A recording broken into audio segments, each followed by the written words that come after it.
Hello, guys.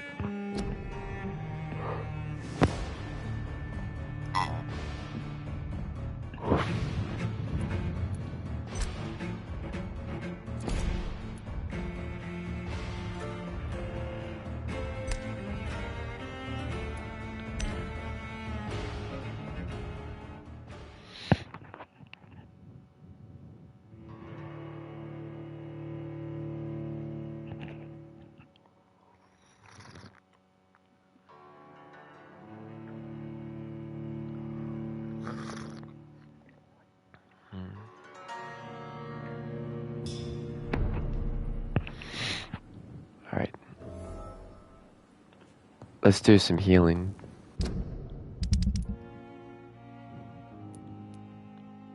Fatigue.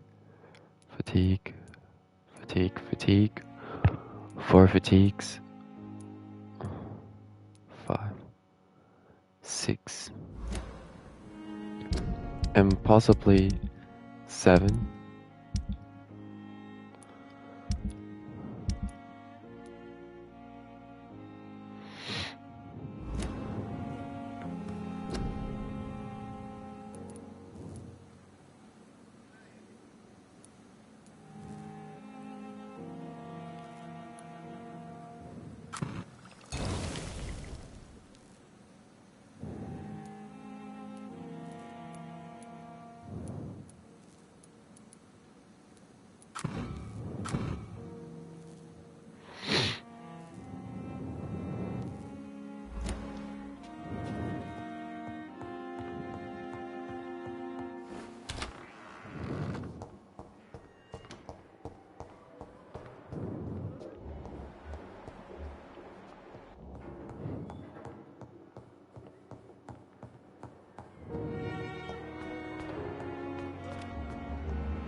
I'm quite busy right now, Dr. Reed.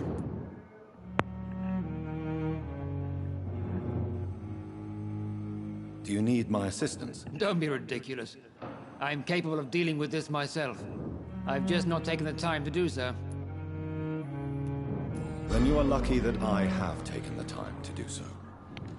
Consider it a gesture of solidarity between professionals. I wish this hospital could have received as much attention from you, Dr. Reed. We do not see you in surgery very often.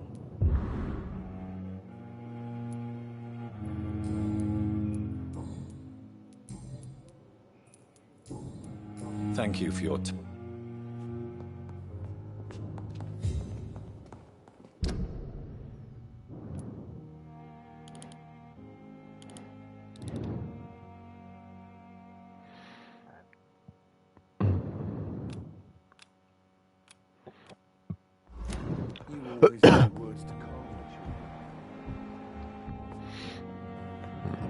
Good evening, Doctor. How is my son doing? Do you require medical attention as well, Mrs. Goswick? Do you know you're the only one who's asked me this? No. I don't feel well, actually. Despite what you think about this place, I can tell you with absolute certainty, taking this will help you recover. Well, at least your reputation seems well-deserved. Unfortunately, I can't say the same for this hospital.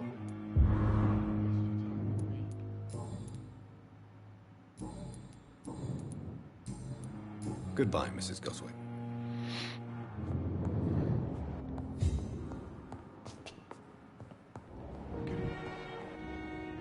I will not let you down, my boy. Will this shit never end?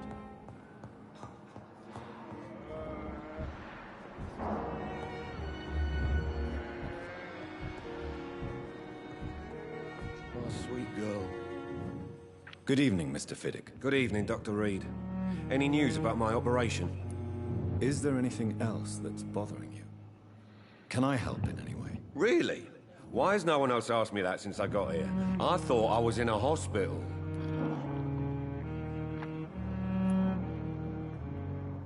Unfortunately, you are not the only person who needs help. And complaining about it won't do you any good. Well, perhaps you're right, Dr. Reed. I'm sure if me missus was still alive, she wouldn't be happy with me going on like this.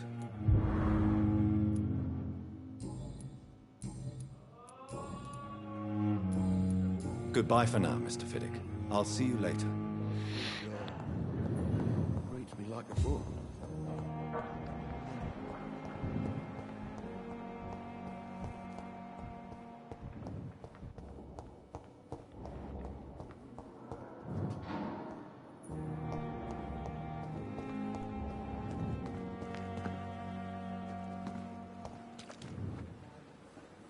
Alright. Can I try eavesdropping?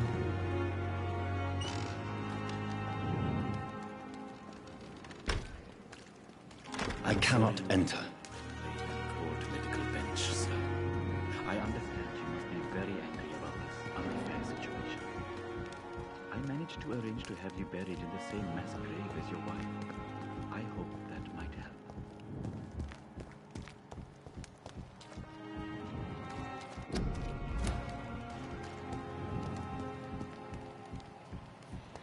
It's locked, all right.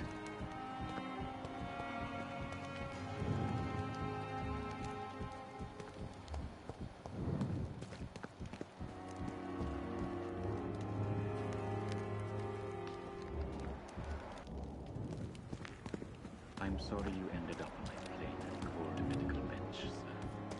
I understand you must be very angry about this unfair situation. I managed to arrange to have you buried in the same mass grave as your wife. I hope that might help.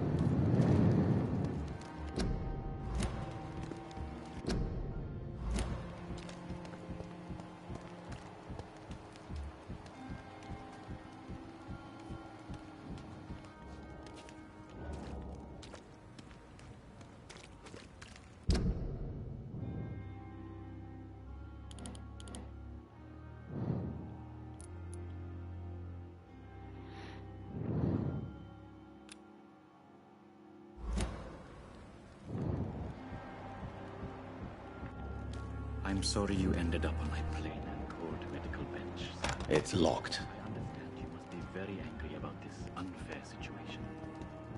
I managed to arrange to have It's you locked. grave as your wife. I hope that might help.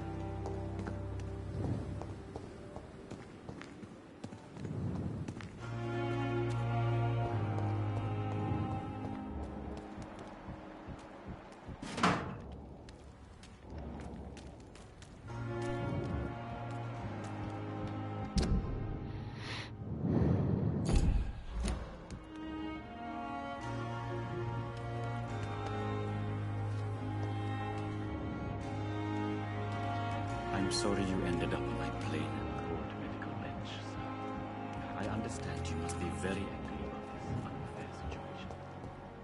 I managed to arrange to have you buried in the same mass grave as your wife. I hope that might help. I cannot enter. Just need to find a way to eavesdrop him.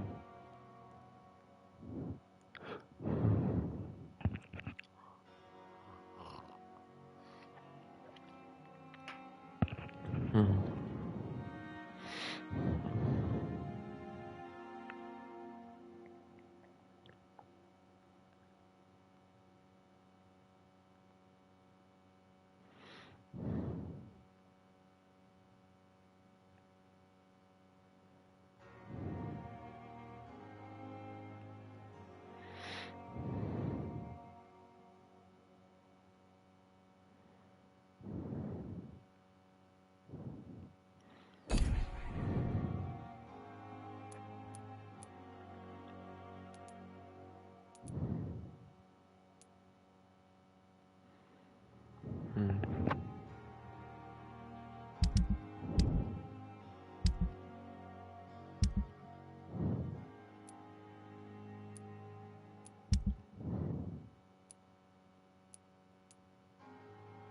I got none for fatigues left, only for sepsis and cold.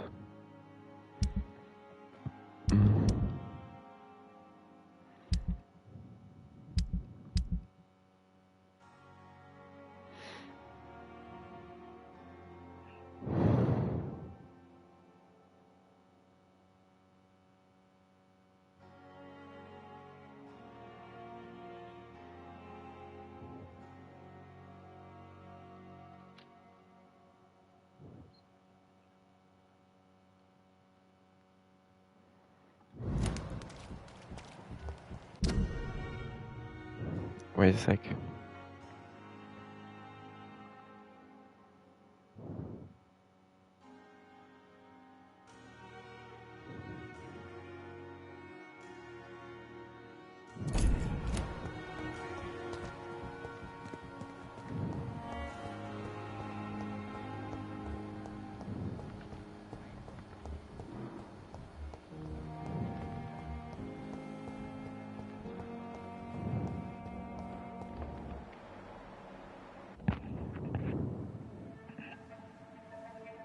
You don't mind if I search your pockets, do you, sir?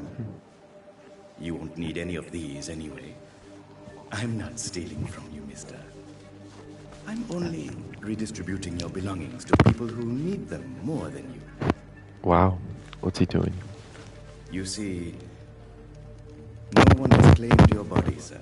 So it would be such a shame to bury you with your valuables. I will not forget you, sir. And I thank you for your generous donation.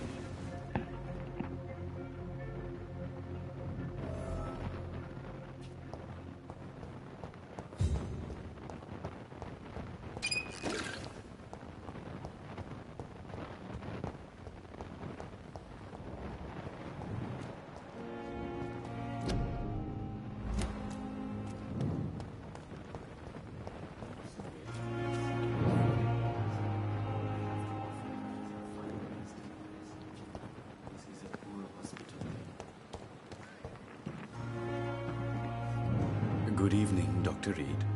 Such a pleasure to see you again.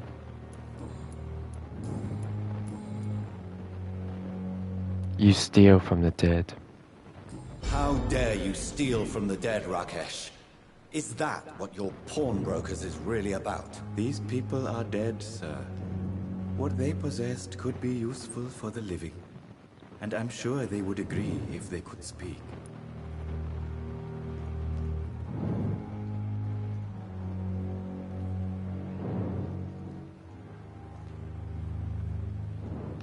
Show respect for the dead. You will go to jail if you're caught. You may be right, but you'll go to jail if you're caught. If ever I have to go to jail, I'm sure I'll find a way to help people there, too. Damn.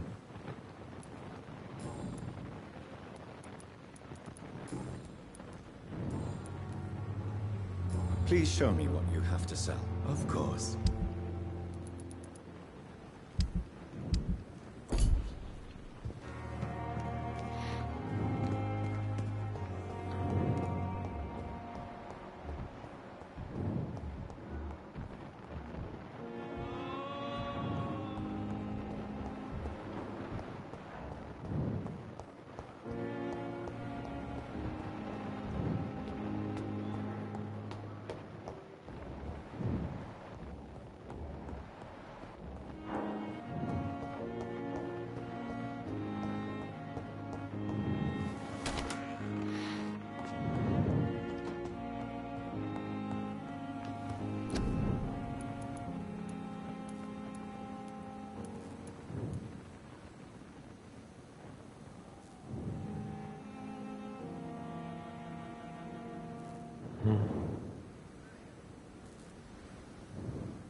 Good evening, Dr. Reed. Such a pleasure to see you again.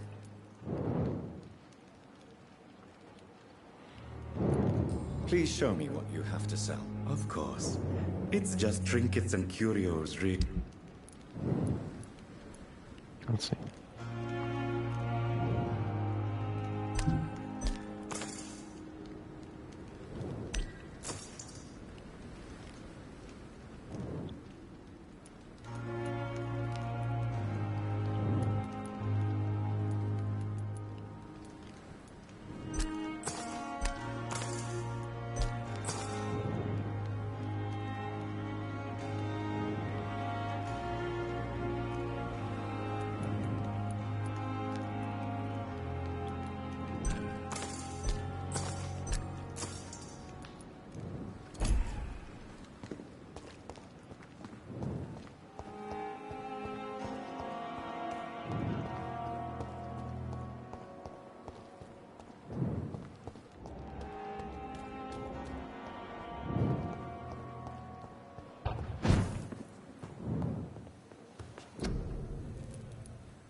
So who had the cold?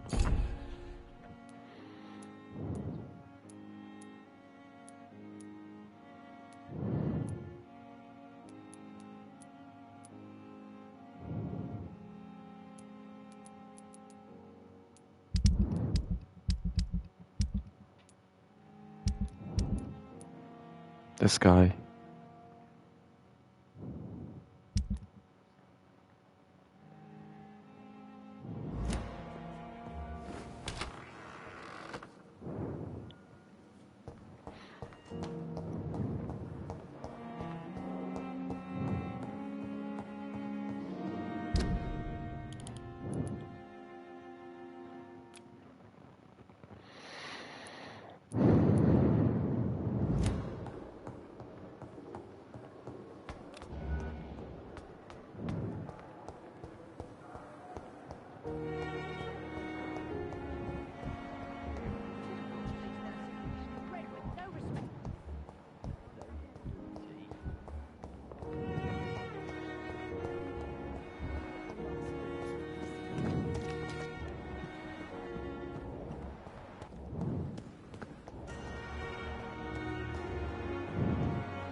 This is it.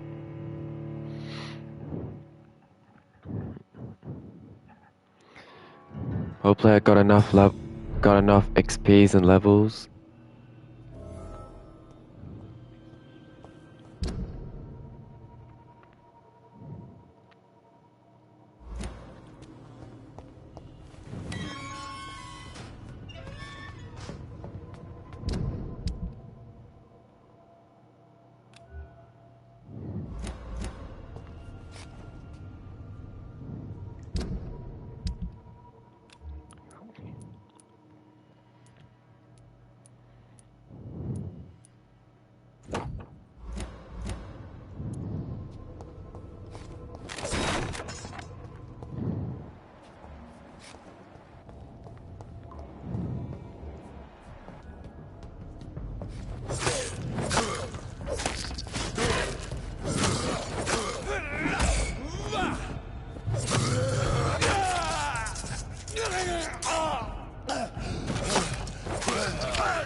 can't believe I'm doing this.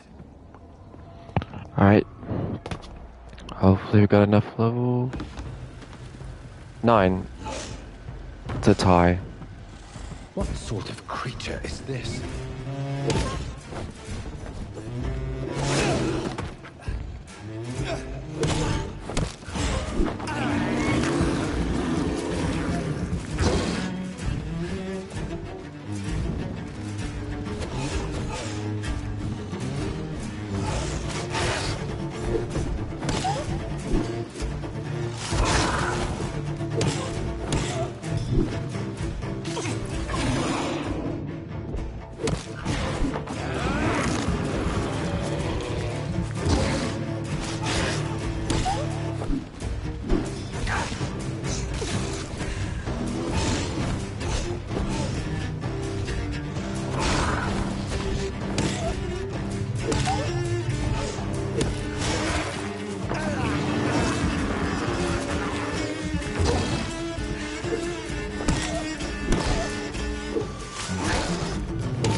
Die! Yeah!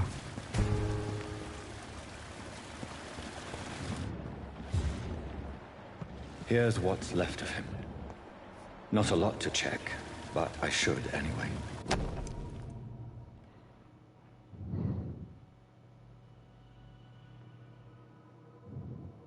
Some voucher for a free checkup in Whitechapel.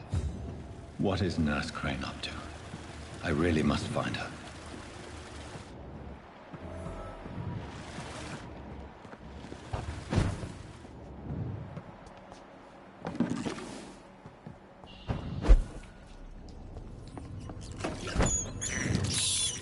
I have this thirst for blood.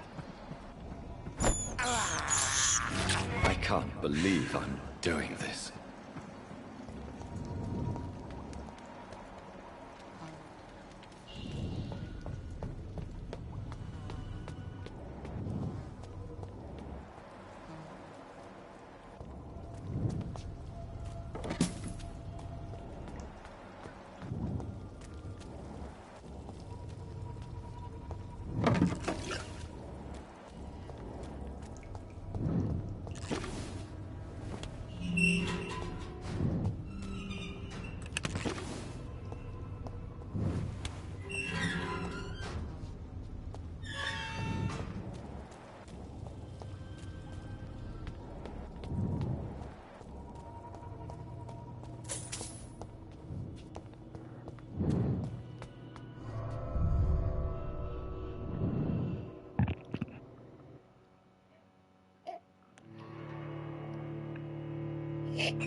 Alright, fella.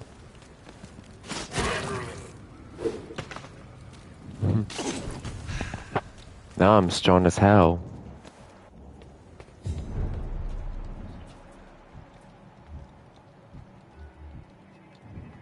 Step away, sir. I'm not even strong enough.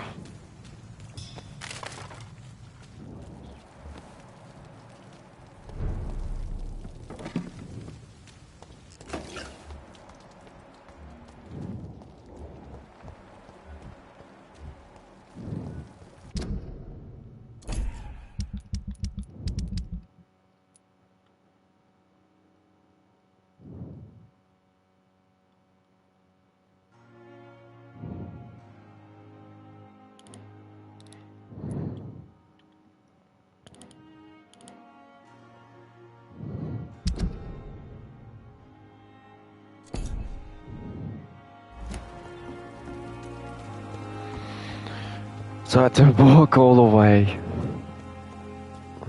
Okay.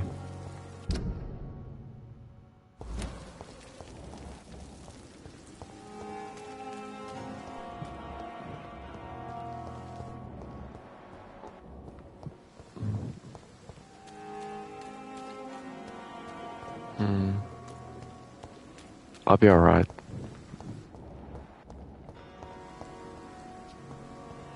And if I can't proceed, I can't proceed.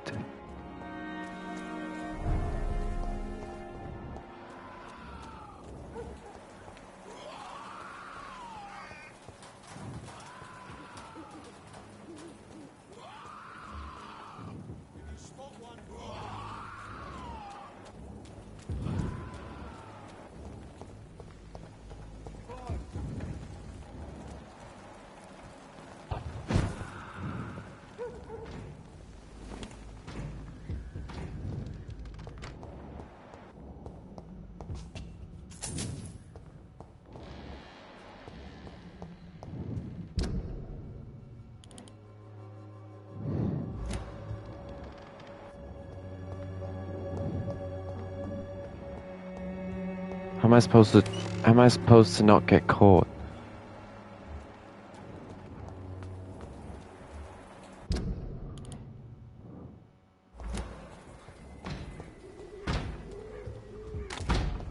Oh. Here we go.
believe I'm doing this.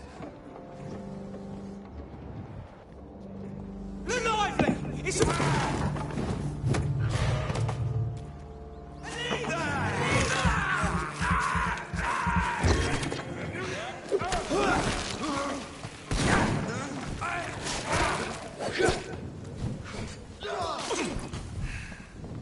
Get a taste of this!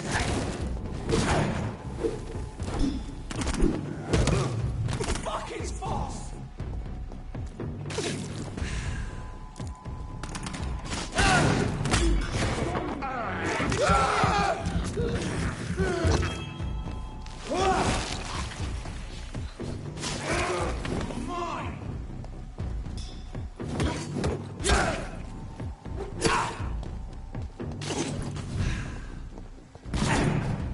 Back in the grave, you! Fuck!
I think I can just lure him.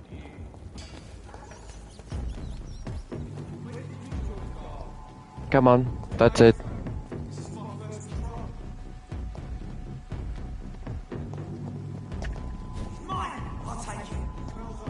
Help me! I've been attacked by a vampire.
It's locked.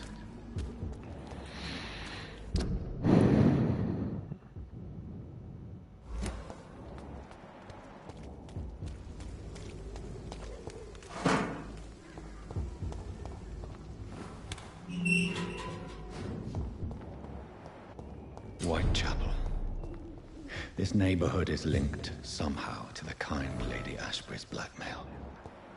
First, let's find this Petrescu fellow.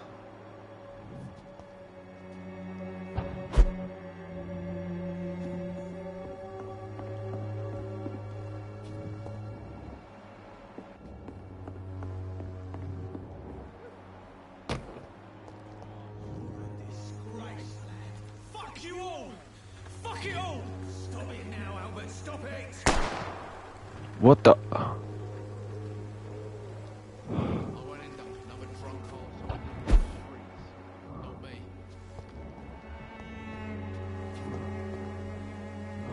Are you all right? The bastard hit the wall next to me. I don't even know if he meant to miss. If you've been hurt, I can help you. I'm a doctor. Name's Albert. Remember it. Now bugger off. Why? Do you know Nurse Dorothy Crane from the Pembroke Hospital? If you know anything about her, I'd appreciate it. Never heard of her. She's pretty, I'll keep an eye out. What happened? He'll Did say you no. really steal that man's medication? Hey, I didn't do anything, it ain't me. You picked an easy target, didn't you?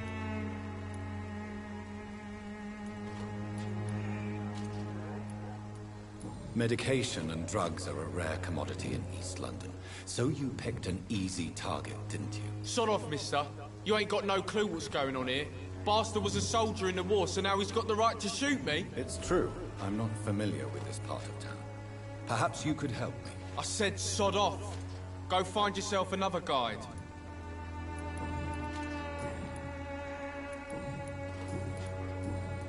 Goodbye, young man. Me? I'll not die in some thinking alley reeking worse than a weak old lavvy. Drugs for the sick and suffering. What? Shooting a boy in the middle of the street. Not the best thing to do, wouldn't you say? What? You saw what happened? Who are you? I'm Dr. Reed, and I'd like to ask you a few questions, if you promise me to set your gun aside. No. Look, I'm not a violent man. I'm Benjamin Palmer, doctor. And no one can help me. Not even you.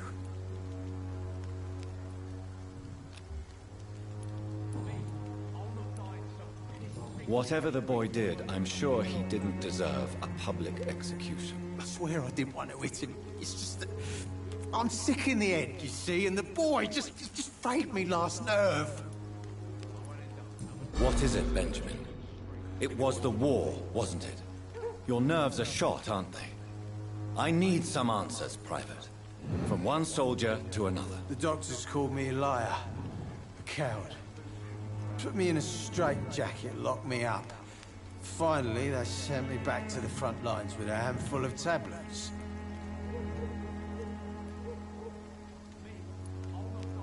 It's a pity that doctors still practice such barbaric methods. It's a dishonor to our profession. Now only the pills stop me thinking about this shit. To not hear the explosions. I'm even scared of the dark these days.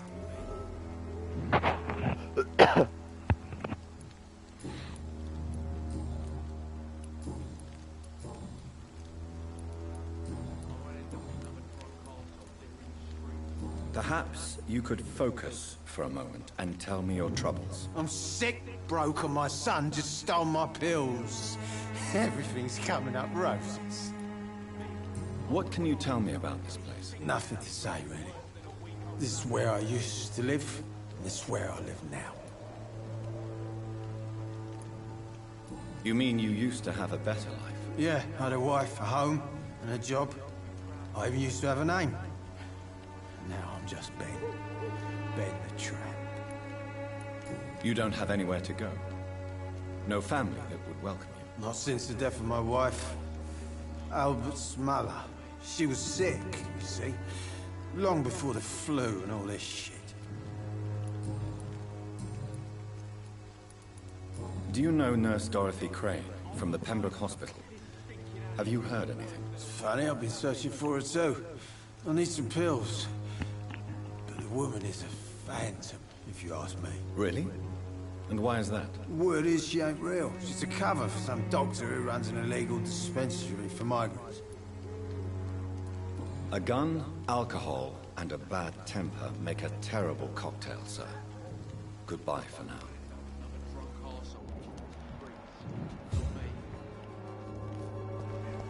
I should probably help this guy. He's tied. How are you, boy? I'm not your boy, all right? Now piss off. All right. Goodbye, young man. Me? I'll not die in some stinking alley reeking worse than a week-old lavvy.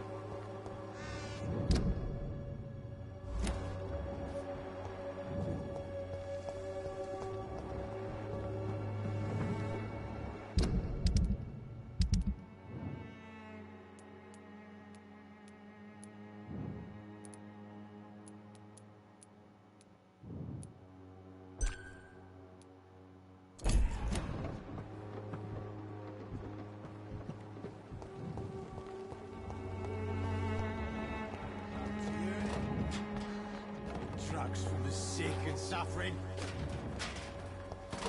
Oh, hello, lady. Good evening, miss. Good evening, sir. Are you interested in a miraculous cure for this unknown and deadly epidemic? Actually, I am. Then you have come to the right place. The famous Swanborough cordial is all you need to help keep you in perfect health. Oh, really? Why didn't I hear about it during my studies? I'm Jonathan Reed, by the way. Dr. Jonathan Reed. Ah, my brother has spoken of your research, sir. I'm Loretta Swanborough, and it's always a pleasure to meet a fellow healer.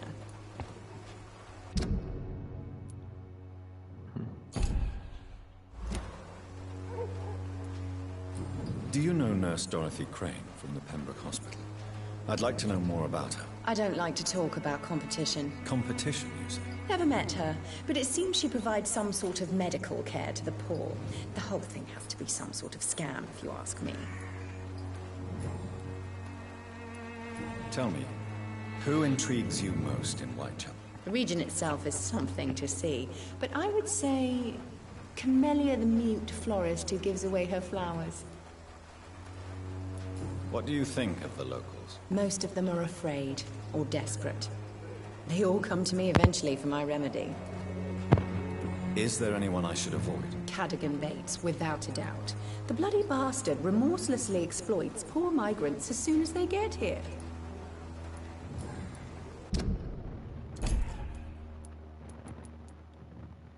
Corgan Bates, it's the guy I saved.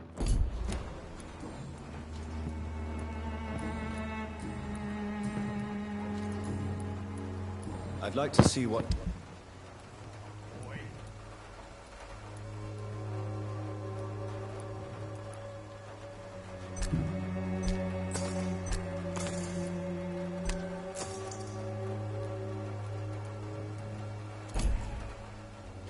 The Swanborough cordial can be the answer to all your problems, as long as you have the money. There's Corgan Bates. Good evening, sir. Do you remember me? If you're here for a reward, you'll be sorely disappointed. But I'll gladly shake the hand of a fellow countryman. I'm not here for a bounty. I'm a doctor. Dr. Reed from the Pembroke. A doctor? In Whitechapel? What an opportunity. My name's Bates. Cadogan Bates. Do you require assistance, Mr. Bates? Not me, but your skills could help a lot of people round here. That would help my business, because I say, a live tenant's a paying tenant. I'm looking for Dorothy Crane. She's a nurse. What can you tell me about her? Dorothy Crane, bless her soul. I really should thank her someday. Has she treated you? No. When I need a checkup, I'd go to a bloody doctor, not some back-alley clinic full of sick foreigners. It's unusual to see someone so happy around here, especially considering the current situation. Why should I be sad now? There've always been wars, disease, tragedy. There always will be. That's an unusual way of seeing things in these trying times. I don't see why I should shed a tear for another man's woes. I'm healthy, and I intend to stay so. What is your business, exactly? I offer fair lodgings for a modest price to the poor and weary of Whitechapel. I see. And what about those who cannot pay? Well, deals can be done, if you know what I mean. Money's not the only currency. After all, I'm not immune to a pretty face.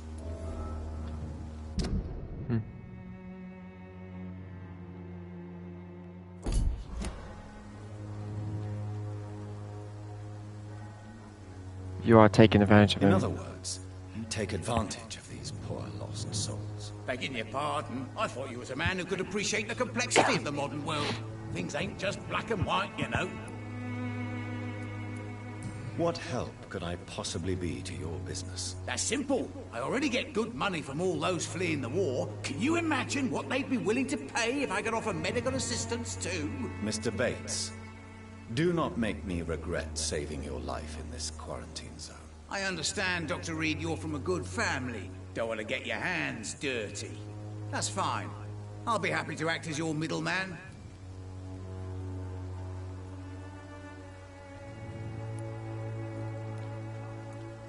If I were entering into the world of street medicine, it would be on my terms and without such dubious associates as yourself, Mr. Bates. So it's a no, then.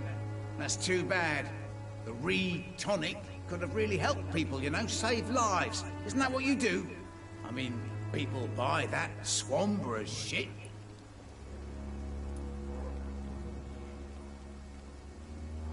Tell me, what's your honest opinion of the increasing violence in London? People are just beginning to discover what we've always known.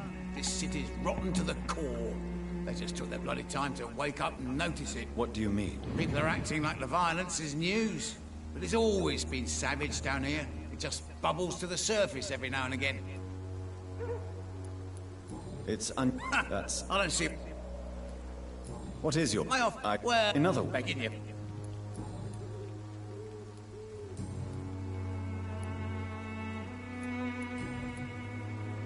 I'm looking... Dorothy? Tell me truthfully, why are you so thankful? By keeping my tenants alive, she's making me a rich man. Every month they live, it's more coin in my pocket.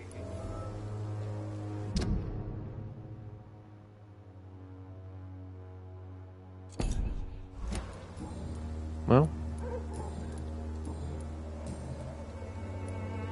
you seem to have recovered well since your attack. Do you ever think about what happened to you? Not much. It was a fucking nightmare. Savages, absolute bloody savages. Their appearance. Jesus. It made me want to puke. You'd better not come back here. I won't be around next time to save you.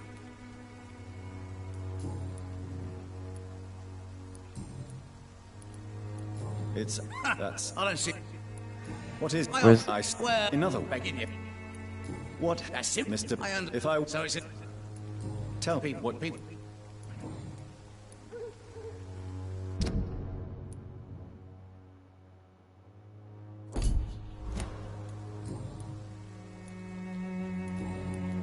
I'm looking...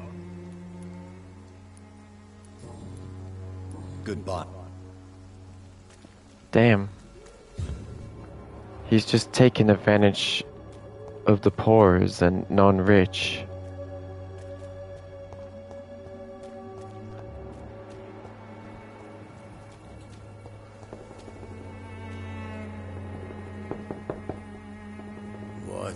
What do you want? Leave me alone. Good evening, sir. I'm Dr. Reed. I'm looking for Nurse Dorothy Crane. There is no Dorothy Crane here. Now goodbye. I'm afraid this medical leaflet says the opposite, sir. Really? Well, I'm afraid I'm going to close this door right now. Go bother someone else, Mr. Doctor. To enter that house, I must discover who this man really is. Maybe I could start by observing what he's up to. This district seems to get uglier every year.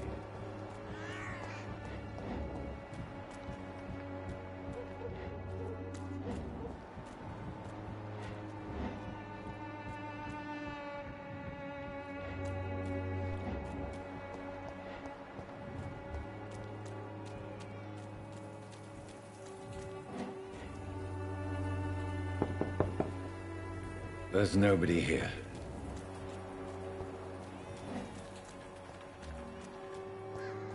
Can I get up there?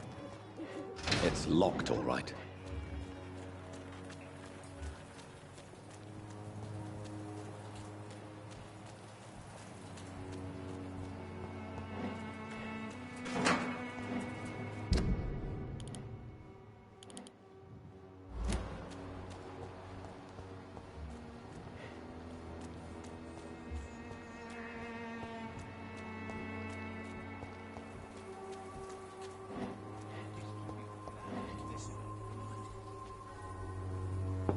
He's not in the house. Why knocking? Why knocking the door? I cannot enter.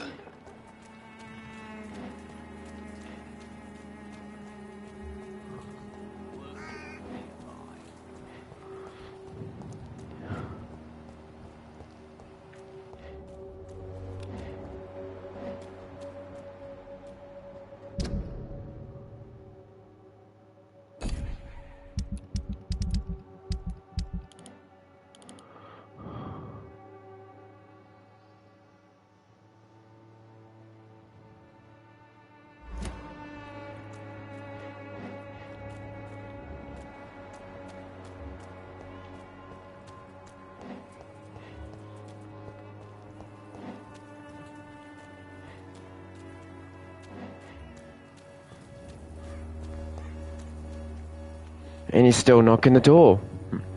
I will return later.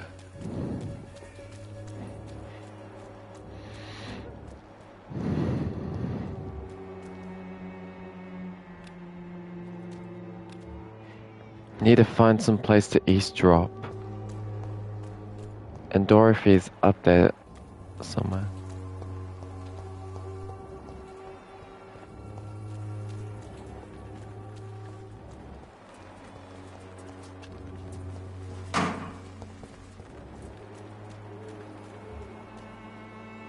It's locked, all right.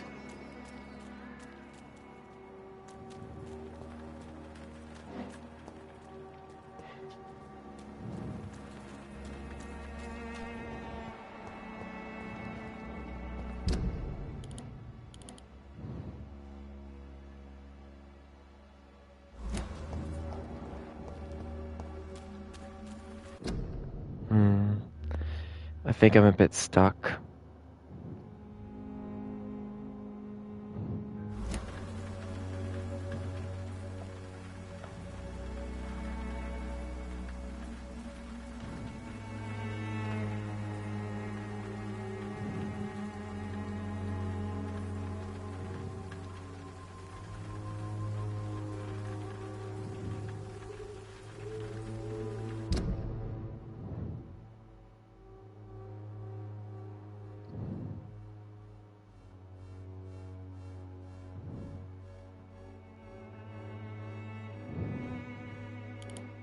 What's that mission? Blackmail in...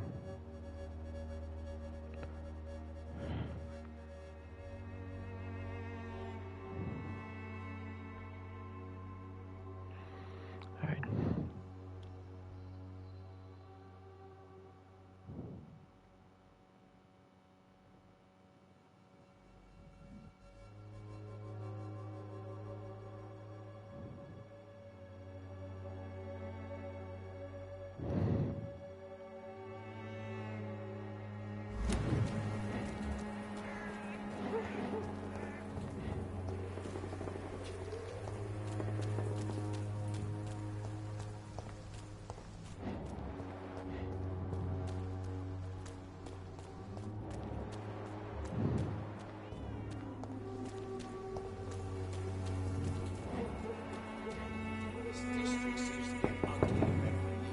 There's no one in.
Yeah.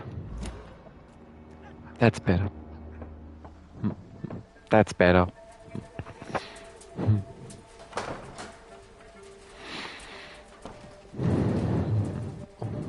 A strange man was at the door with a pass for our medical facility. I refused him entry. Darius, how could you know he didn't need our help? His clothes were too finely tailored to be for Whitechapel. Perhaps just a friend of that stray poet who is always about. Richard Nithercott? No, not of the same cloth, this man. I suspect some machination from that journalist. Clayton Darby. Is he still asking questions? Yes. I saw him drifting around St. Mary's Church. I swear he is tracking me just downwind.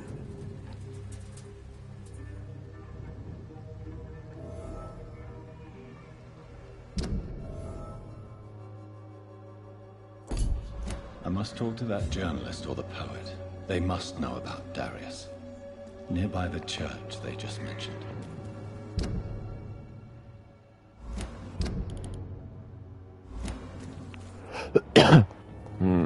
This district seems to get uglier every year. Money. Come on, Barry. Game you pay for peace of mind. Can't you just look the other way this week, Joe? Come on, we can sort it out, right? It's not my call, Barrett.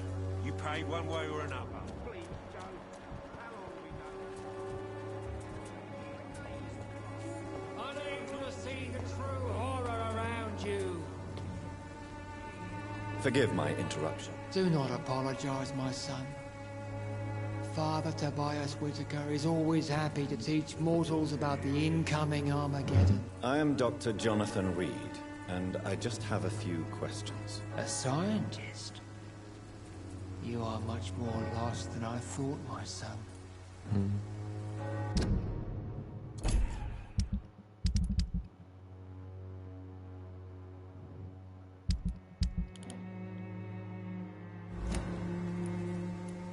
Do you know Nurse Doc? I don't like the liberal ideas of nurses, but I especially abhor that Nurse Crane you mentioned.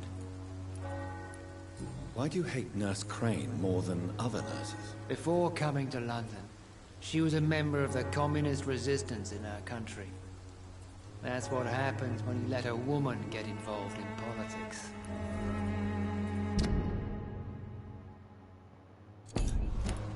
So, you're not exactly a fan of Florence Nightingale's work.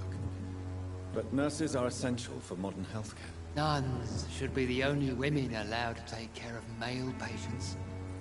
It's obvious only they have the necessary moral fiber. Have you any friends? Any family left in these terrible times? No. But I have a disciple I see as my son. He is so devoted. I sent him to preach the good word in the heart of this corrupted city. Where did you send him? I sent Samuel to the Stonebridge Cemetery, where the pestilence and evil grows night after night. You sent him on some preaching crusade during the epidemic. As a true believer, Samuel will fear no evil while he walks through the valley of the shadow of death.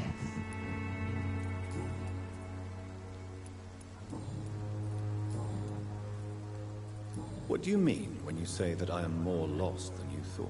All scientists are entangled in a world of causes and consequences, and most of them can't see the plain truth. Quite a judgmental opinion, if you ask me. But what do I know? Blinded by science as I am. But you are seeking answers, aren't you? Answers about the Armageddon about to strike the city. Answers about the hidden truth. Well, I suppose I can spare a few minutes listening to your so-called truth. As a doctor, you must be aware of the decimating epidemic. But let me tell you that this so-called Spanish flu is just the beginning of the end. What do you mean? The beast is finally revealing itself, corrupting the flesh and the heart of men. With my own eyes I have seen them, those minions from the abyss. Really? And what would be your answer to this biblical threat? We must fight the disease before this legion outnumbers us. But not with scalpels and microscopes. No. What is left then? Cleansing fire. Tell me, Tobias, what exactly is your plan concerning the cleansing of this city? God will recognize his own. More than once this city has risen from the ashes, hardened and purified by the flames.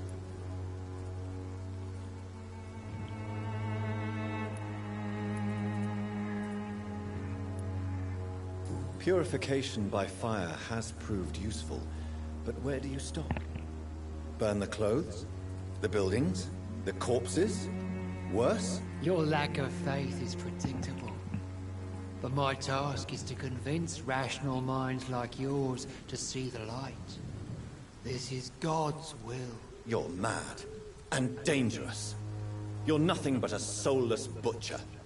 A small-time Torquemada. The Savonarola of Whitechapel. My son, if you think salvation is a free gift, go listen to the lies of that pompous fool, Joseph. Joseph, a fool? Vicar Larrabee of St. Mary's Church.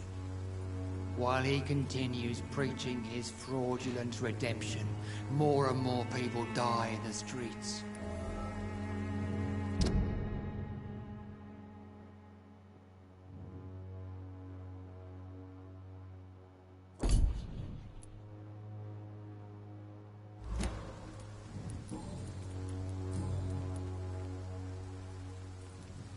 What do you mean? All sign. Quite a judgment. Well, you are seeking.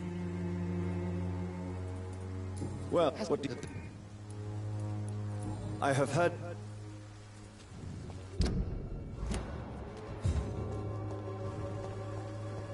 About this guy. Excuse me, sir. Are you familiar with this part of town? Name's Clayton Darby, reporter. Sorry, I'm new to Whitechapel. But perhaps you could help me, since you're a journalist. My name is Jonathan Reed. Dr. Reed, the famous surgeon. I'll gladly help if I'm able, sir.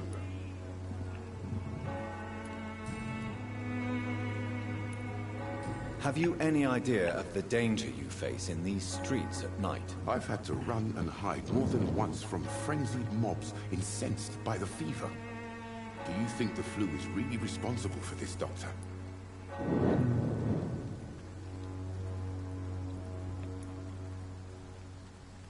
I must confess, some of my rational views have been shaken by recent events. I'll remember to stay away from the district's roughest streets then. Why are the newspapers keeping silent about the Spanish influenza? It's as though none of you care. There's a war going on. People shouldn't be demoralized by news of deadly diseases.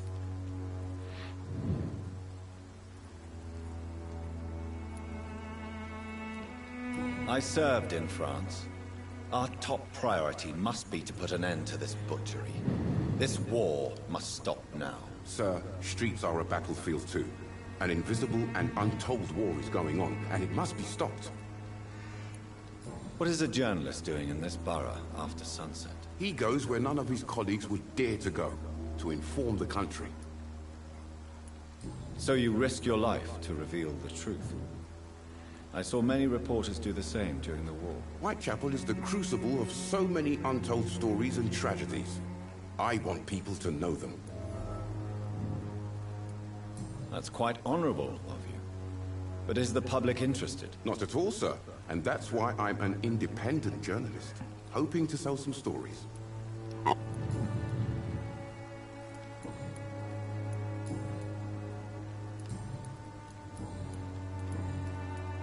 I heard you're investigating an underground medical dispensary in Whitechapel. What do you know about it? Not much, I'm afraid. They are wary of strangers, and I'm not really an acquaintance of theirs. Why do you care?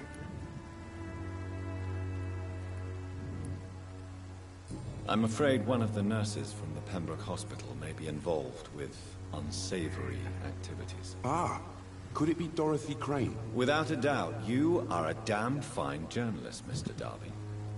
What do you know of her accomplice, a man named Darius? I don't know much about the man. He's very cautious. Never goes out. Doesn't seem to have any friends or family. He has no relatives at all? No. Except for that strange man, a poet named Richard Nethercott, who sometimes comes by. Darius would never let him in. Where can I find this Mr. Nethercott? He spends most of his time lurking around Whitechapel, talking to himself or declaring verses. These days, you can usually find him behind the church. He never goes out? No. A few days ago, he unexpectedly did. I followed him, but it was just a ruse to keep me away from his house. Really? How do you know? He went to the nearest mailbox, but just before posting his letter, he ripped it up and threw it away.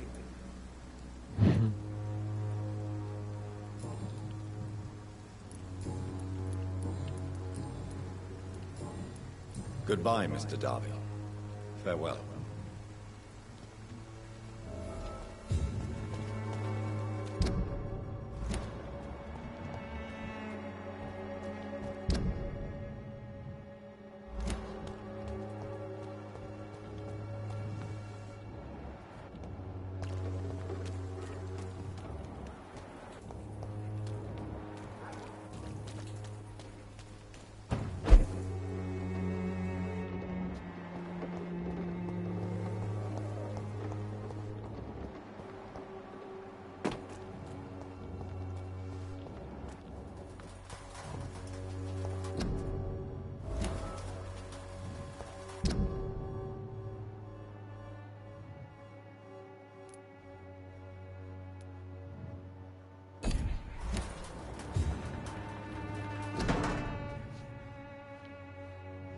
The content of Darius' letter to his children could give me more leverage to enter.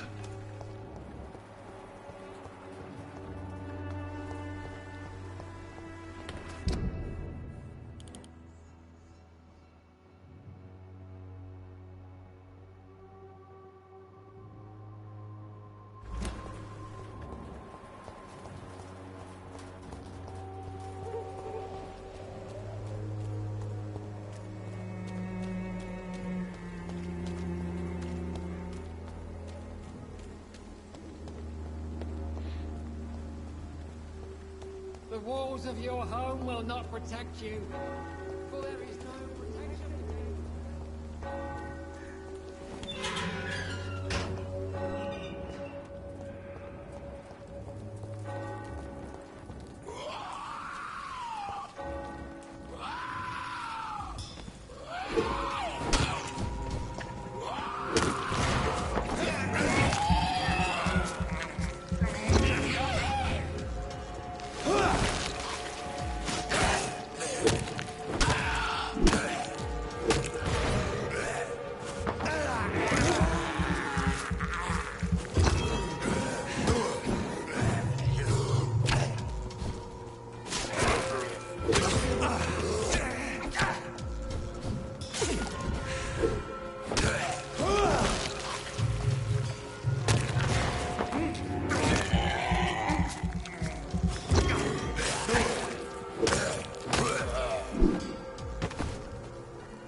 This guy.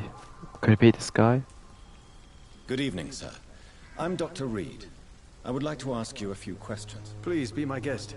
Although I may not be the best informant regarding this part of town, my words speak about that which the eyes cannot see. Really? Are you an artist of some kind? I'm a poet, sir. Richard Nethercott, at your service.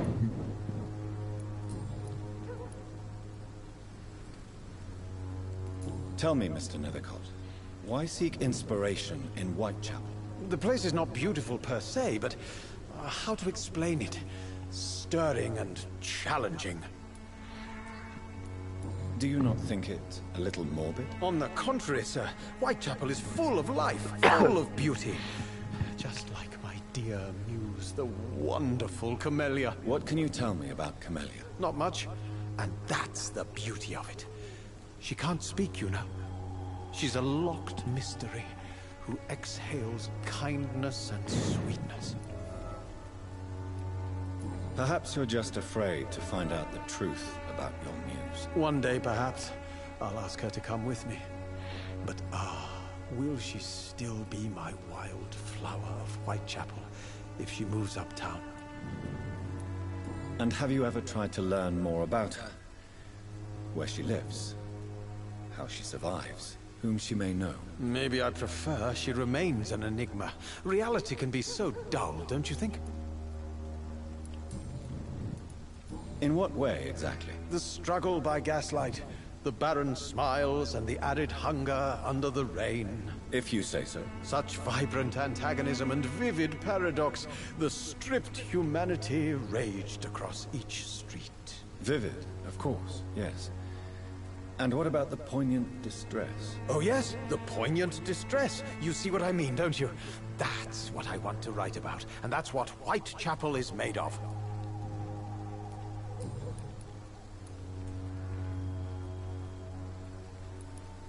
Did you know the Mute Florist is a member of a secret society? No, I didn't. But I thank you for this information, sir. For it only enriches the mystery surrounding the precious Camellia. Are you not curious?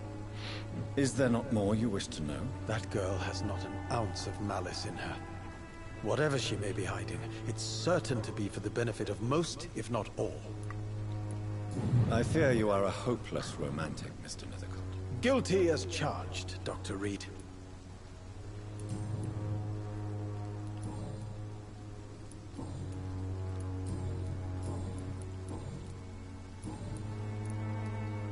What are your thoughts on the terrible situation in this city? Terrible, you say? No. Of course, the death of so many innocents is a tragedy. But the scourge has not been all bad for the city. Oh, no, sir. What are you talking about? Do you remember London before the flu? Noisy, cacophonic, quiet nowhere to be found. And now, listen to this oddly peaceful silence.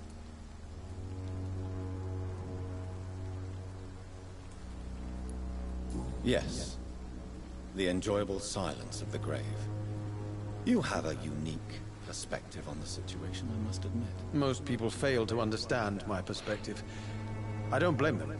But how could I call myself a poet if I veiled my feelings?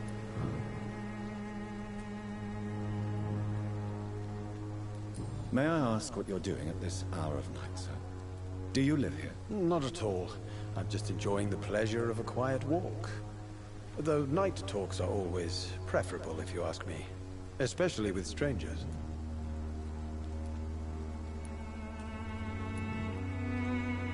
But are you not afraid of the epidemic? Oh, why should I? I see some equity in the Spanish flu. No flesh should be saved, say the scriptures. Good or evil, rich or poor, all are equal in the eyes of the flu.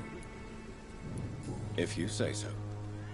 But as a physician in a time of epidemic, I must caution you to avoid unnecessary exposure, sir. Thank you, Doctor. But we both know the seeker of truth has to go boldly where the weak dare not.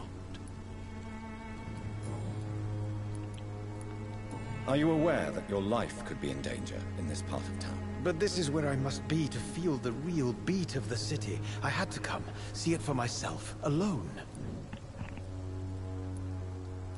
I understand your need for solitude, but it's not safe around here. I don't care. I don't have many friends, Doctor, and my family despises me. If some misfortune came upon you, who would be here to help you? Well, you, for a start, my dear Doctor.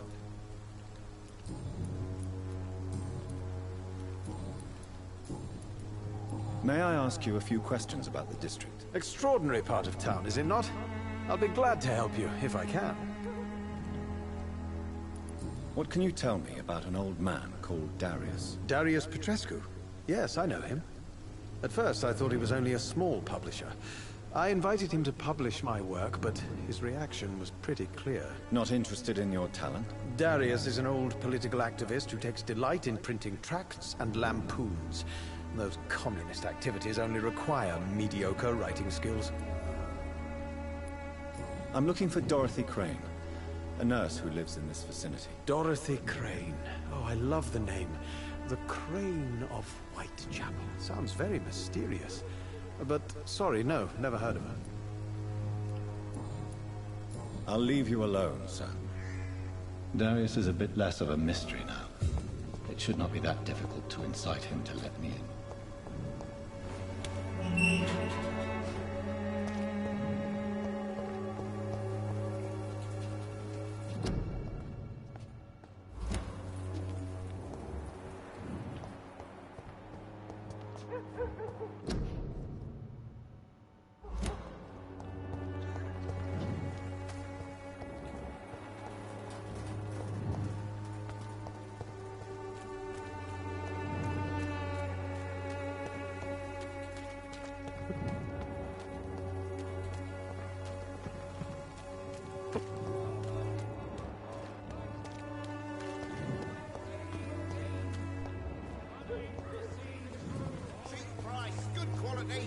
Come on, take a look. Don't be afraid.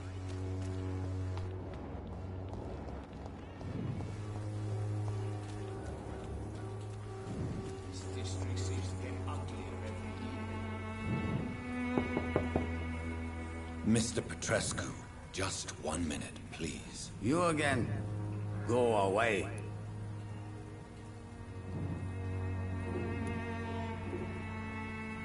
Sir, wait. Stop this nonsense. I know Nurse Crane is here. Shall we speak man to man, you and I? All right. Speak up. Don't you see we're on the same side? We fight to help the poor, sick, and abandoned. I'm nothing like you, Mr. Doctor. Yes, you are. You too believe in providing medical care without charge. You know what we have to sacrifice to make the world a better place. I have to admit your words have conviction.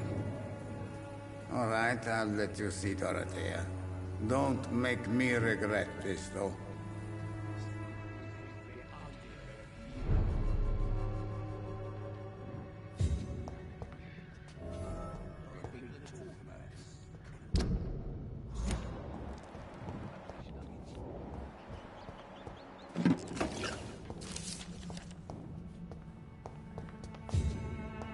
It's locked, all right.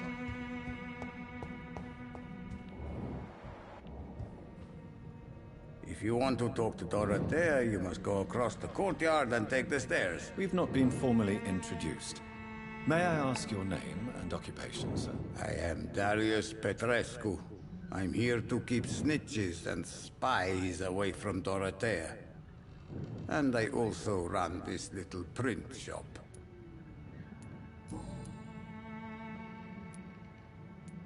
So Dorothy's real name is not Crane? Like myself and many people in this area. Dorothea is from occupied Romania. That's all you need to know. She seems important to the community. More than you can imagine. The West End does not want to hear of Whitechapel's misery. Dorothea is one of the few doing something about it. Tell me everything you know about Camellia, the mute florist. I do not believe in the afterlife, Doctor, but I'm almost convinced Camellia is an angel. She volunteered to give out our medical leaflets. Are you not worried for her safety? She is as brave as she is tough, and clever, too. If only I had met her when I was younger. Are you in love with Camellia, Mr. Petrescu? Don't be stupid. If I had met her when I was younger, we could have won our revolution. Who is she, really? Do you know where she's from? She's not from around here, that's all we know. Camellia is not even her name. It's her favorite flower. You say she has no close family? Well, there's that awful poet who constantly follows her around like a lost puppy. A good man for sure, but a very poor writer.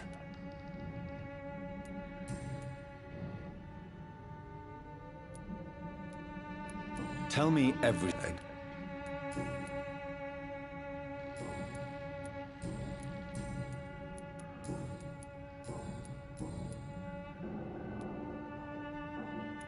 Do you have any family left, Mr. Petrescu? Children or grandchildren? Who knows? I have abandoned my people for so long, they might as well be dead. As dead as I am for them, I suppose. This war won't last forever. Did you ever think of returning to your country now it's free? No. I have taught strength and determination to my sons and daughters. I'm an old, dying man who only has memories of better times to cherish. Don't be embarrassed, sir. If you must know, my own father disappeared many years ago, and I forgave him. It's quite awkward to talk about our families like this, but thank you, Dr. Reed. I appreciate your trust. How did you meet Nurse Crane, Darius? Why does she trust you? I'm her oldest friend in England. Dorothea and I share many ideas about this country and about the country we left. You mean occupied Romania, don't you? Even if not directly, I fought against your enemies. Really? Then perhaps you have more in common with Dorothea than meets the eye, Dr. Reed. I know you fought for your country when it was occupied, Darius. Tell me more about it. I know my days are numbered, and I know I won't see my homeland again. But I fought for Romania all my life, and I will until my last breath. But Romania escaped the grasp of the Austro-Hungarian Empire. It's a free country again. But it's not the country I fought for. My homeland is not appeased, Doctor. And I still see a dark future ahead for my people. Goodbye, Mr. Petrescu.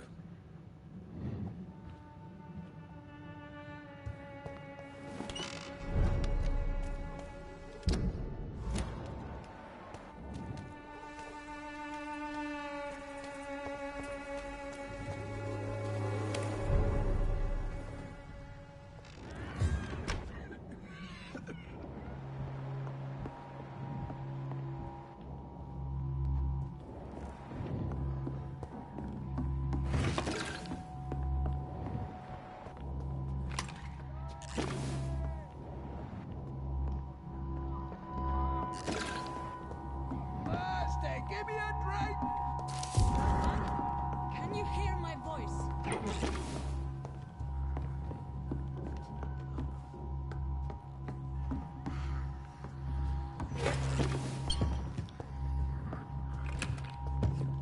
I need help! Here, nurse. Patient Razvan Vasily. High fever running on 3 days. Complaints of dizziness, muscle aches, and head pain. Diagnosed with influenza. Treatment? Aspirin and salicin for the fever and discomfort. Liquids for dehydration, but he's having trouble keeping even water down. Thank you, nurse. Anything else I should know? He did lose consciousness this morning, but he's never had convulsions like these. He's not convulsing, he's choking. He's not getting any air. Scalpel! Hand me that scalpel! What can I do, Doctor?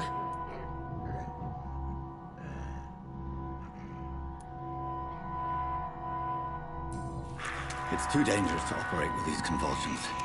Sedative, nurse. Do we have any anesthetics? I'm sorry, Doctor. None at all. No. Alright, well...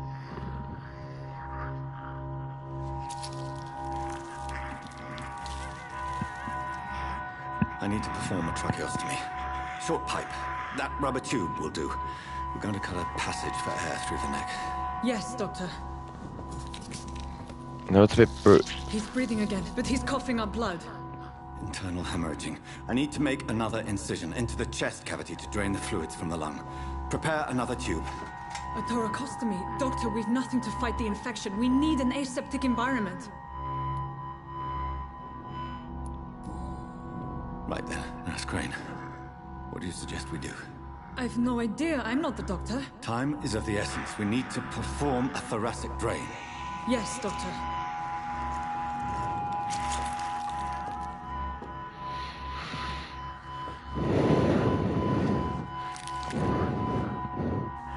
He's still bleeding, Doctor. I'm losing his pulse. The drain must have punctured the intercostal artery. There's too much blood. Are you all right, Doctor? I can't see.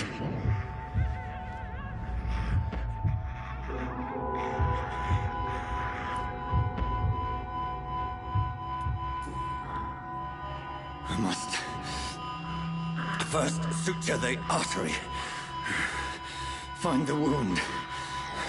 The source of the blood. Needle and thread, Doctor. Good. The stitches are holding. How's he doing? We're losing him. We've lost his pulse. He's dying, Doctor. No, he's dying.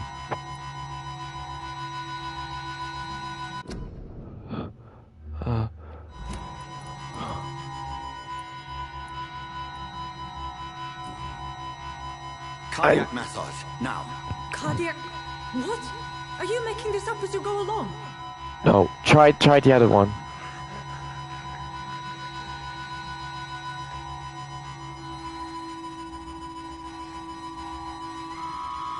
Oh no, this guy didn't make it.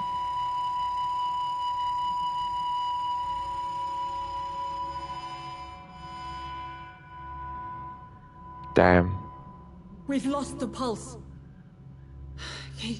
He's gone, Doctor. Nurse, we did everything we could. Truly? Everything you could. Is that how you'll report this in your log? Is this how the war went? Piling up one poor corpse beside the next? This was not an influenza-induced seizure. I've never seen symptoms like these on the continent. Neither have I. But the previous symptoms leading up to this attack were the same, indistinguishable from the epidemic. No. There was something more vile in these reactions. Something primitive. There have been numerous reports of mental breakdowns caused by the fever that accompanies the flu itself, Doctor. Yes, but... I'd best take some samples of the blood for analysis.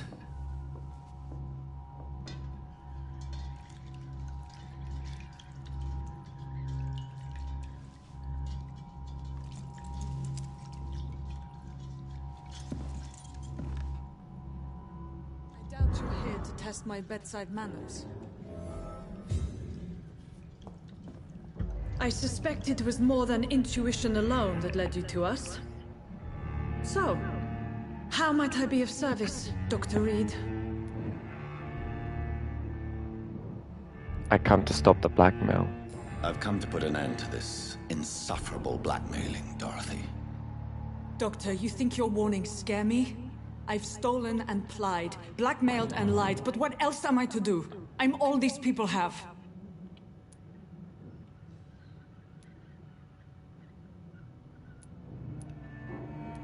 So, the end justifies the means. Is that your defense?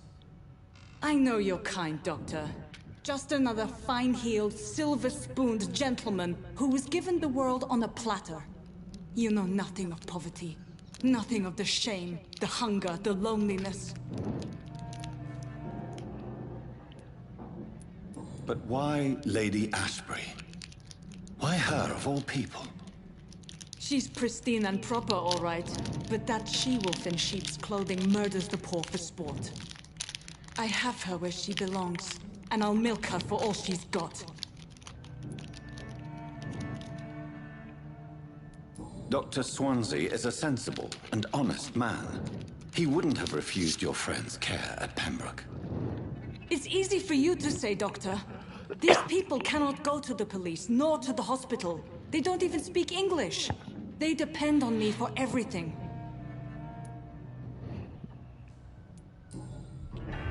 You've convinced me of the sincerity of your actions and their noble justifications.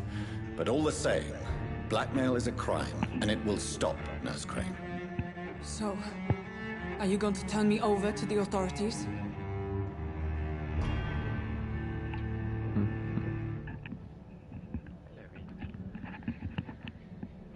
Is he married?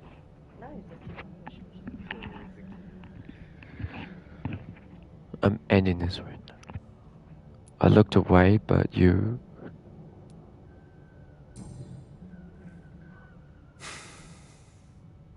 No. Your place is here. Jailing you would be an even greater crime. So, here is my proposition. I'll look the other way on your little enterprise. In exchange, you will resign from the Pembroke Hospital and provide me with medical supplies when the need arises. Dr. Reed!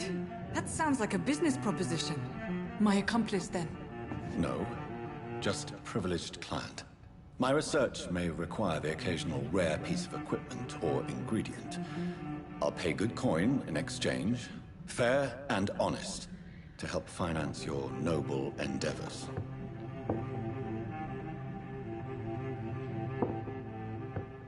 We have ourselves a deal, Doctor. Good customers are always welcome. Yes, Nurse Crane. We have a deal. Interview with the vampire.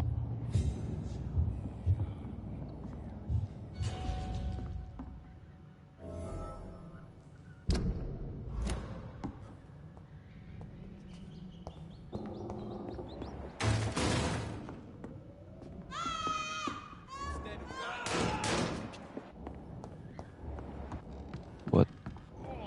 This one stinks already.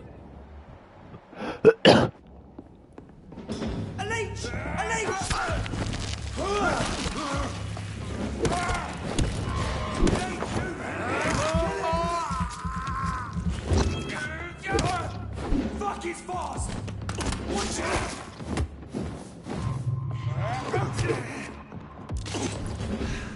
Don't like that, do ya?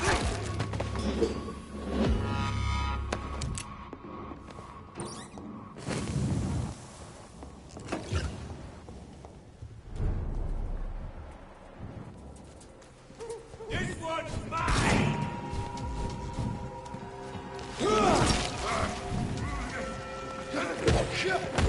The knife! It's on top! Watch out,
Okay, so I'll find my way back.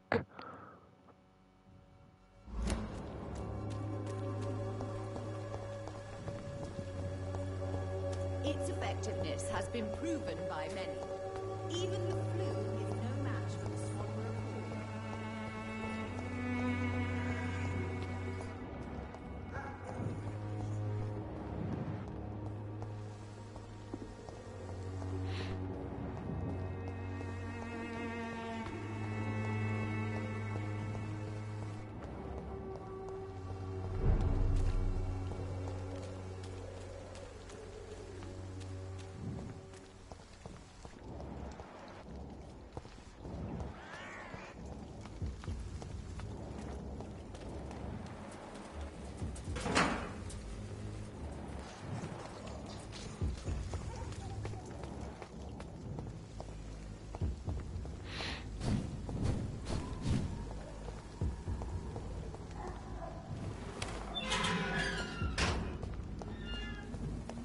Human blood.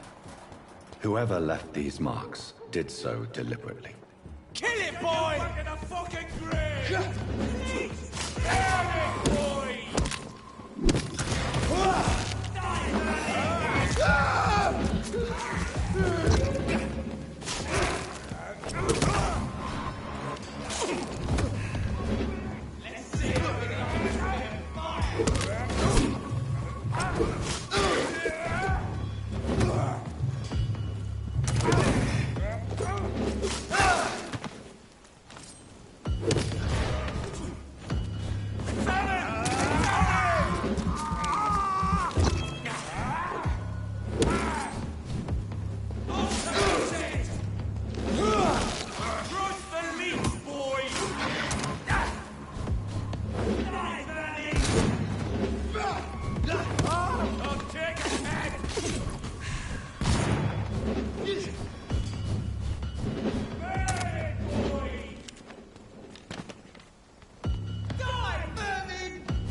despicable.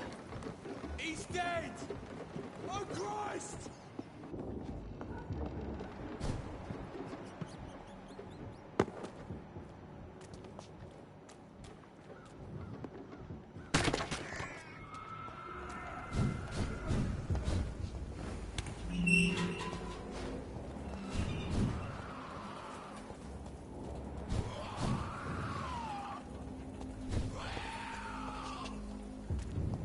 I'll let them handle with each other.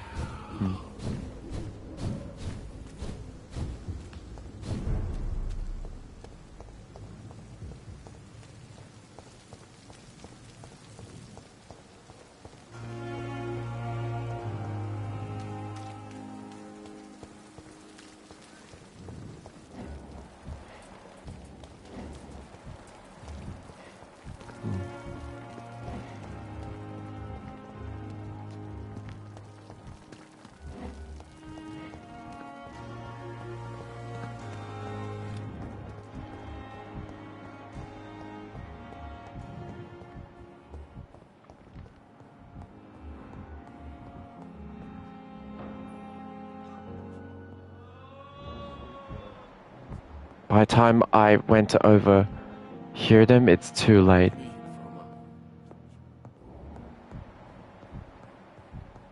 It's too late. Or maybe I can only eavesdrop them from the outside. Yikes.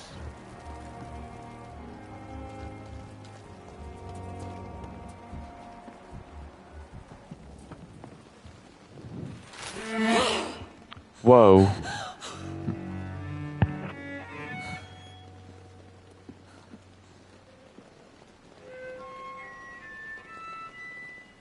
I would ask you to avert your eyes, sir. Or did you not know it was rude to stare? I knew it. Speak up, Dr. Reed. I like a man who speaks his mind.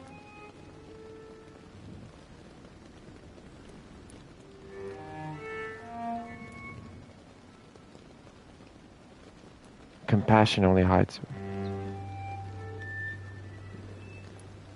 You killed him. He trusted you. And you killed him.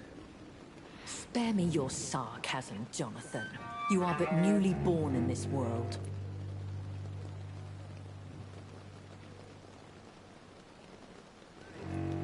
We are vampires. We live by leeching the blood from weaker prey. We are Darwin's next chapter. His cynical and perhaps ultimate expression. The situation is somewhat awkward nonetheless. I have not been observed sustaining myself for many decades. I have to say I'm a trifle embarrassed. Anyway, I have concluded my inquiries concerning your blackmailer. I see.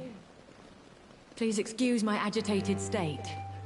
Under normal circumstances, I wouldn't let anyone see me in this condition. I must confess I have not put an end to the blackmail, my lady. Unfortunately, I could not bring myself to do it. I'm so disappointed in you, Jonathan. I didn't expect this from you. Lady Ashbury, you yourself admitted how ridiculous the sum of money was. I can assure you it was all used for charitable ends. Well, you are full of surprises, aren't you, Jonathan? All right, say I trust you, but you will still pay the ransom. That is only fair. After all, it was you who failed to bring this problem to a satisfactory conclusion. I believe I could agree to that. And since a lady always keeps her promises, I will now answer any questions you may have.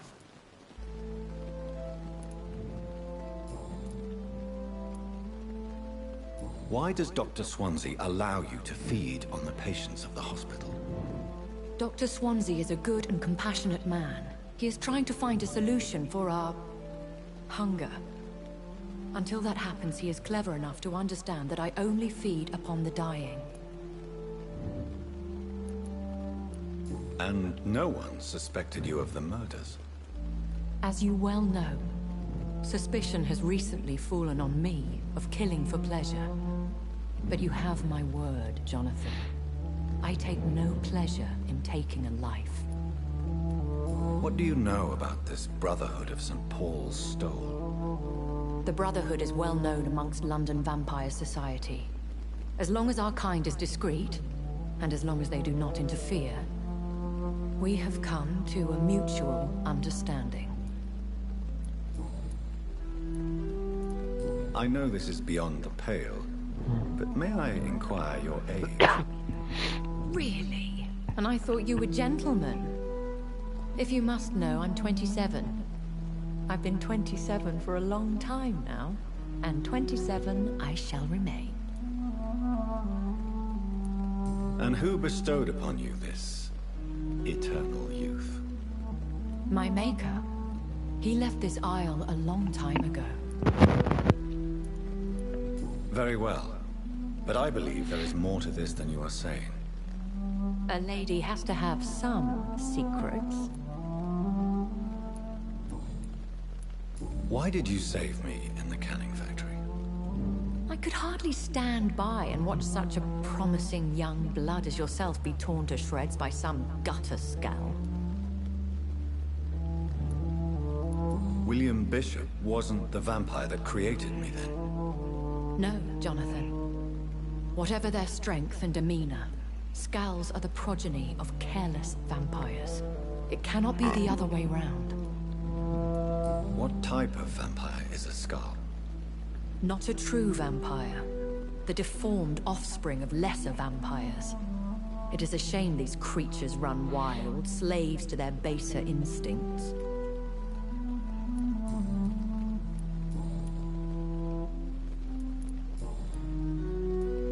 Are there many vampires here in London? Immortals are of a rare breed, and we often tend to hide. But you may occasionally meet some of us at night. Do you know any of them? Have you an idea of the identity of the vampire who attacked me? You mean your maker? No, Jonathan, I have no clue. But I fear he or she is as careless as cruel. To let you discover your new condition by yourself. What do you mean? Every now and then, you may discover an immortal in the deep of the night. But we are a rare and reclusive breed. Our progeny is almost never accidental. Will they all be as affable as you, my lady? I do not see why not. But remember, even the shark smiles before he bites. That sounds like a lesson from experience. Vampire politics are as intricate and sometimes tedious as a game of chess in a gentleman's club. I've learned from experience it is best to decline to play.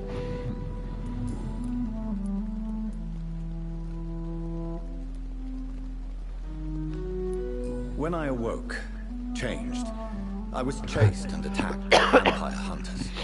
Prepared and well-trained.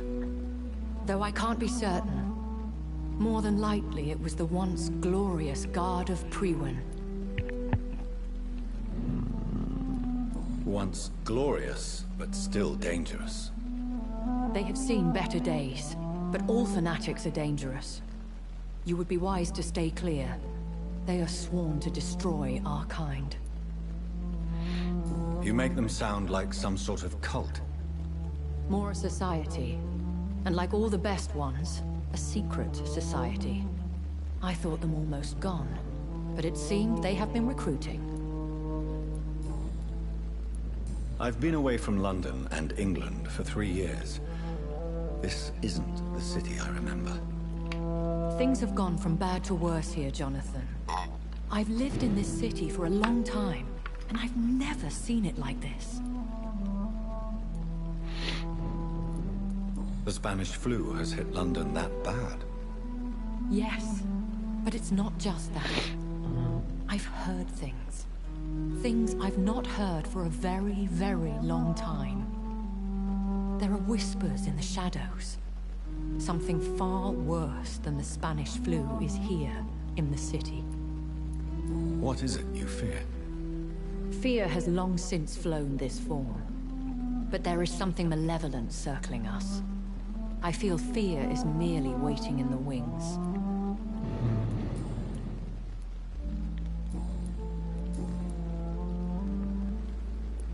I've been hearing a voice talking in my head.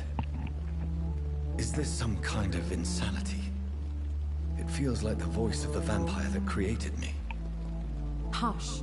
Tell no one this. It would be unwise to talk of such things amongst British immortals. Speak no more of your maker. How could this cause offense? Only the powerful immortals can mentally call to their progeny.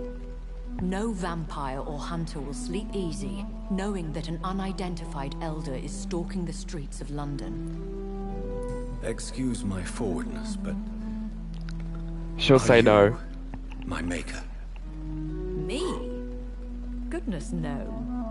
Only a foolish immortal would create a progeny without taking precaution, and I'm no fool. A vampire? Is that what I am? What we are? Such a crude word, defined by penny dreadfuls and drunken hacks. No.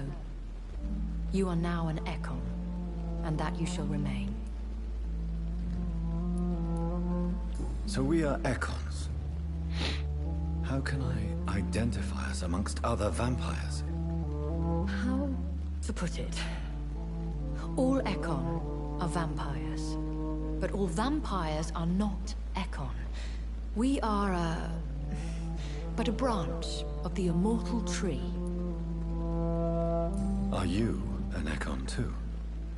Yes, I am. We are the closest thing to what man refers to as vampires. Forget what you think you know about us. I don't understand.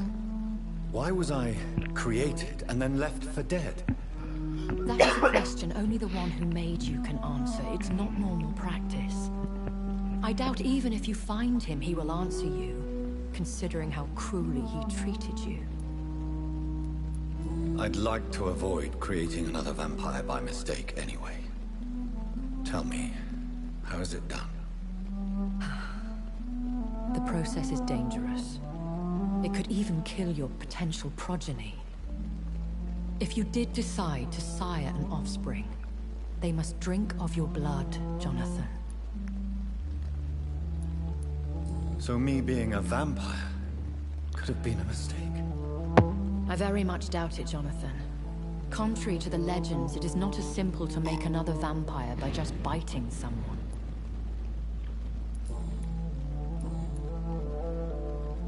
I bid you farewell, for now, my lady. I must quickly analyze the blood I took from Nurse Crane's patient.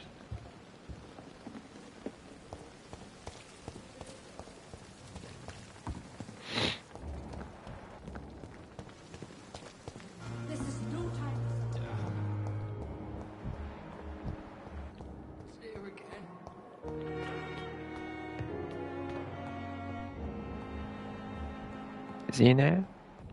Not now. Please come back later. I'm busy right now. Oh, he's busy.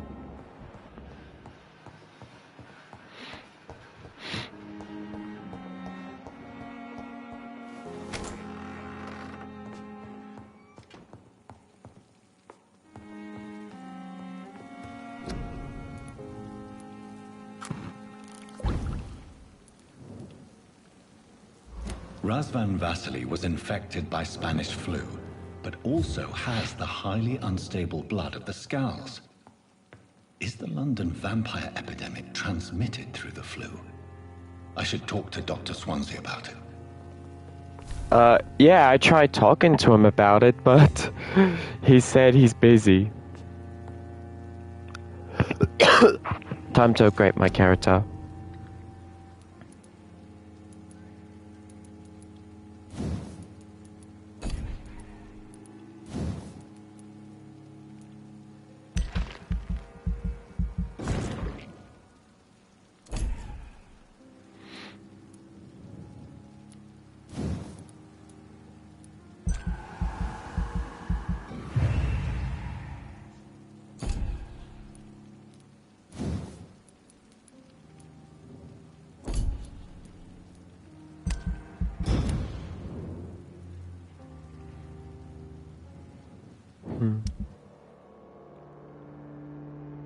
Wait, what?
There he is. Evening, Edgar. Could I get your professional opinion? Please speak, but I have something important to tell you. This strain of flu, it's very different from the one I saw in Europe. It's downright peculiar. Really? What makes you say that? I've just looked at the blood of one of our recently deceased. I see. Do you have anything more to go on? This disease spreads and looks like the Spanish flu, but its effects differ greatly. The London strain is different from the continental one. This is very interesting. Did you find something else? Yes. Unlike the flu, the infected begin to show an increase in outwardly aggressive behavior. More than simple agitation. Once docile people become violent. You mean like rabies? Is there a chance we could create a vaccine, Jonathan, like Pasteur? By the stove, that would be smashing. There's a lot we're not seeing here. But it is spreading, and quickly. If we don't act, the whole city could be lost. But Jonathan, we've a fantastic opportunity sitting right here in front of us. A weapon of choice. What on earth do you mean? Why, you, my dear boy. With your expertise and your blood, we could isolate the properties that course through your veins. Think about the possibilities.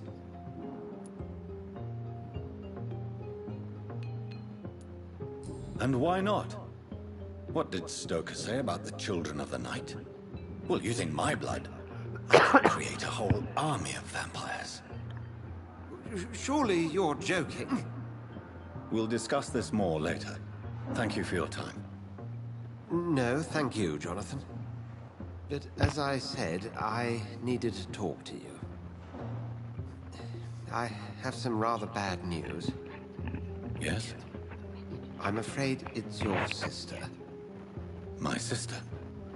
She's to be buried this evening at Whitechapel Cemetery. Your mother published the obituary this morning. I see. I'm sorry, Jonathan. Please accept my condolences.